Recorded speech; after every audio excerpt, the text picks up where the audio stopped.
안녕하십니까. 정성산TV입니다. 노무현 정부 때보다 무섭다. 서울 아파트값이 무려 19년 만에 가장 가파른 상승세를 기록했습니다. 규제는 강화됐는데 집값은 더 뛰고 전셋값 월세까지 함께 오르는 기이한 시장이 만들어졌습니다. 과연 문제는 어디에 있는가? 규제인가? 공급인가? 아니면 정책의 오락가락인가? 지금부터 서울 집값 폭등의 실체와 이재명 부동산 발언이 의미하는 바를 차분히 짚어보겠습니다.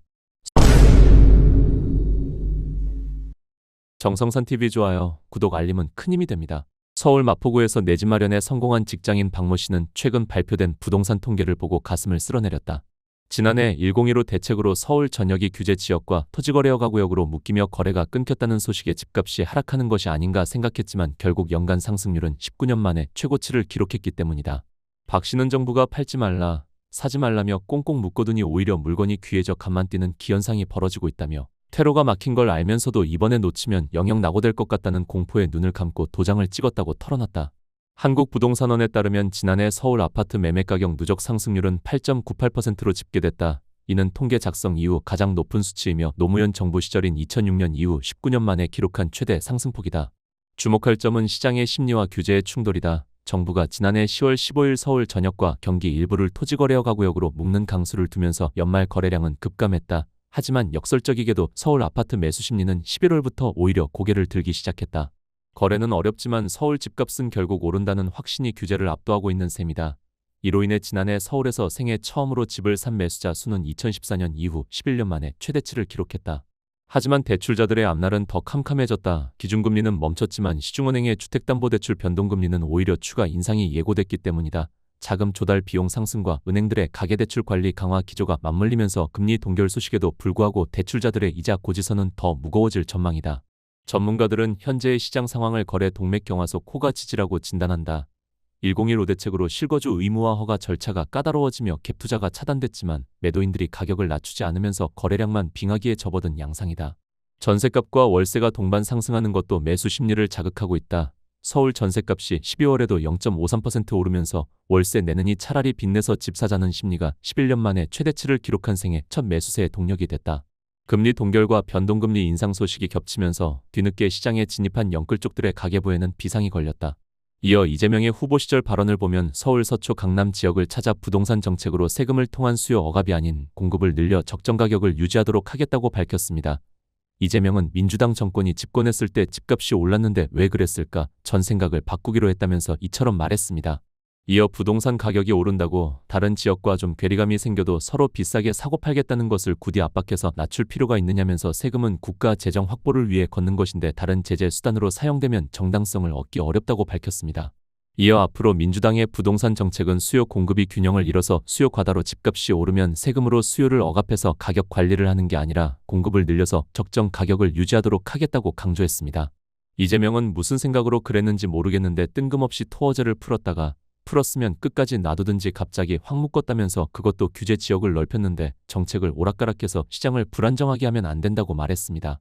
그러면서 앞으로 안정적인 부동산 정책으로 시장을 존중하고 굳이 무리해서 누르면 누를수록 값이 오르는 이상한 현상을 유발하지 않도록 하겠다고 강조했습니다. 최근에 이재명은 다주택자에 대한 양도세 중과는 작년에 1년만 연장한다고 했고 올해 5월 9일에 끝난다는 건 명백하게 예정된 것이라며 마치 새롭게 부동산 양도세를 중과하는 것처럼 주장하는 정책에 대한 공격도 있다. 부당한 공격에 휘둘리면 안 된다고 말했다. 이어 법안을 일몰한다고 하면 저항하고 문제 삼고 그게 일상이 돼버렸다. 힘세면 바꿔주고 힘없으면 그냥 하고 절대로 그렇게 하면 안 된다며 이같이 말했다. 5월 9일 만료되는 다주택자 양도세 중과 제도 유예에 대해 연장을 전혀 고려하지 않고 있다고 했다. 이후 시장에서 다주택자 중과세를 다시 적용해 집값을 누르려는 것, 집값을 잡는데 다시 세금을 이용하려 한다는 반응이 나오자 이날 국무회의에서 관련 언급을 한 것이다. 부동산 보유세를 강화할수록 월세가 오히려 상승하는 경향이 나타난다는 실증 분석 결과가 제시됐다. 세금 부담이 커질 경우 집주인이 이를 임차인에게 전가하는 구조가 형성되면서 보유세 강화가 임대료 상승으로 이어질 수 있다는 지적이다. 부동산 업계에 따르면 이창무 한양대 교수 연구진은 최근 이재명 정부 초기 부동산 시장 현황 및 정책 진단 보고서를 통해 종부세와 월세 간의 관계를 분석했다. 연구진은 2005에서 2022년 서울, 경기, 인천의 종부세 징수액과 2006에서 2023년 월세 지수 및 실거래가 자료를 결합해 장기 시계열 분석을 진행했다. 분석 과정에서는 주택 공급량, 수요 여건, 거시경제 변수 등의 영향을 통제해 종부세 변화가 월세에 미치는 순수 효과를 분리했다. 월세 수준은 부동산 R114 월세 지수와 국토교통부 실거래가를 바탕으로 자체 산정한 월세 실거래가 지수 두 가지를 활용했다. 분석 결과 종부세가 처음 도입된 노무현 정부 시기 2003년에서 2008년에는 월세가 약 20% 상승한 것으로 나타났다. 당시 서울의 경우 종부세 징수액은 2005년 289억 원에서 2007년 9,037억 원으로 늘었고 같은 기간 월세 지수는 79.80에서 96.18로 20.5% 올랐다. 경기도 역시 종부세 징수액 증가와 함께 월세 지수가 약 17.8% 상승했다. 문재인 정부 시기에도 유사한 흐름이 반복됐다. 2017년 출범 이후 9.13 대책과 1.16 대책 등을 거치며 종부세가 단계적으로 강화됐고 서울의 종부세 징수액은 2018년 2,754억 원에서 2021년 2조 3,741억 원으로 늘었다.